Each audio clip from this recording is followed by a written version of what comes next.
AP శాసనమండలిలో YCP సభ్యులు కూటమికి మద్దతిస్తున్నారా? జరుగుతున్న రాజకీయ పరిణామాల నేపథ్యంలో వారంతా జగన్కు దూరంగా ఉండాలని నిర్ణయించుకున్నారా? వైసీపీ ఎమ్మెల్సీలు మండలి నుంచి వాకౌట్ చేయడం వల్లే ప్రభుత్వ బిల్లులు పాస్ అవుతున్నాయా? బిల్లులపై చర్చ సమయంలో కావాలనే వైసీపీ సభ్యులు వాకౌట్ చేస్తున్నారా? ఈ ప్రశ్నలు ఇప్పుడు ఏపీ రాజకీయాల్లో ఆసక్తి రేపుతున్నాయి. ఏపీ శాసనమండలిలో వైసీపీకి ఎదురులేని బలం ఉంది. 2/3 బలం ఉన్న కూటమి ప్రభుత్వం ప్రవేశపెడుతున్న బిల్లులకు మాత్రం అడ్డుకోలేకపోతుంది. శాసనసభలో 11 మంది సభ్యులతో చేయగలిగింది ఏమీ లేదని బాయ్కాట్ పేరుతో జగన్ చేతులెత్తేసిన మండలిలో బిల్లులు పాస్ అవ్వకుండా అడ్డుకోవడానికి తన సైన్యం సరిపోతుందని ధీమాగా ఉన్నారు. కానీ అక్కడ కూడా సీన్ రివర్స్ అవుతోంది. బిల్లులను అడ్డుకోలేకపోతుండడంతో మండలిని కూడా బాయ్కాట్ చేసే యోచనలో మాజీ ముఖ్యమంత్రి ఉన్నారని, తాము సభలో లేకుండా బిల్లులు పాస్ చేయించుకుంటున్నారంటూ కూటమి ప్రభుత్వంపై ప్రచారం చేయాలని భావిస్తున్నారని తెలుస్తోంది. అసెంబ్లీలో ఏ బిల్లు పాస్ అవ్వాలన్నా ఉభయ సభల్లో ఆమోదం పొందాలి. ఇదే విషయం ప్రభుత్వం మారినప్పుడల్లా అధికార పక్షానికి తలనొప్పిగా మారుతోంది. సాధారణంగా 5 ఏళ్లు పాలనలో అధికార పక్షానికి మండలిలో ఆధిక్యత పెరుగుతోంది. అదే తర్వాత వచ్చే ప్రభుత్వానికి బిల్లులు పాస్ చేయించుకోవడానికి ఇబ్బందికరంగా మారుతోంది.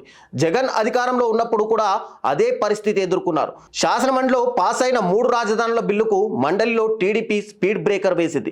దాంతో ఆగ్రహంతో రగిలిపోయిన జగన్ మండలి రద్దుకు అసెంబ్లీలో తీర్మానం చేయించిన కాలక్రమేణా మండలిలో వైసీపీ బలం పెరగడంతో రద్దు విషయాన్ని కన్వీనియంట్గా మార్చుకున్నారు.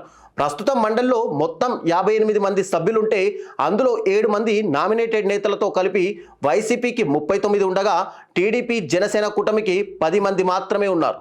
ఇండిపెండెంట్లు 4, పీడీఎఫ్ సభ్యులు 2 ఉన్నారు.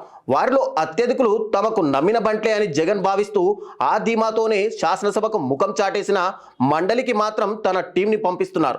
బిల్లులు పాస్ కాకుండా కూటమి సర్కారును ఇబ్బంది పెట్టడమే లక్ష్యంగా పావులు కదపాలని చూస్తున్నారు. అయితే జగన్ ఆలోచనలు బూమరాంగ్ అవుతున్నాయి. నమ్ముకున్న సభ్యులు ఆయన ప్లాన్ ప్రకారం నడుచుకోవడం లేదని అనుమానాలు వ్యక్తమవుతున్నాయి. సంఖ్యాబలం ఎక్కువగా ఉన్న మండలిలో ప్రభుత్వ బిల్లులు నిరాటంకంగా పాస్ అవుతుండడం వైసీపీ వర్గాలకు పెద్ద షాకే ఇస్తుందని సమాచారం. శాసనసభలో ఆమోదం చెందిన కూటమి బిల్లులను మండలిలో వైసీపీ వ్యతిరేకిస్తే ఆయా బిల్లులు తప్పనిసరిగా ఆగిపోవాల్సిందే. గతంలో టీడీపీ అపోజిషన్గా ఉన్నప్పుడు అదే జరిగింది. అయితే ఇప్పుడు మాత్రం సీన్ రివర్స్ అవుతుంది. జగన్ సర్కారు ప్రతిష్టాత్మకంగా తీసుకొచ్చిన హెల్త్ యూనివర్సిటీ పేరు మార్పు బిల్లు, ల్యాండ్ టైటిలింగ్ యాక్ట్ బిల్లులకు వ్యతిరేకంగా తీసుకొచ్చిన బిల్లులు మండలిలో ఆమోదం పొందాయి.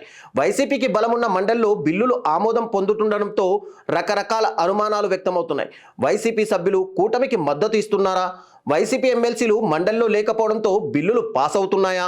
బిల్లులపై చర్చ సమయంలో సభ్యులు కావాలనే వాకౌట్ అవుతున్నారా? కొందరు కావాలనే కూటమి వైపు వెళ్ళిపోవాలనే ఆలోచనలో ఉన్నారా? ఇలా రకరకాల ప్రశ్నలు ఉత్పన్నమవుతున్నాయి.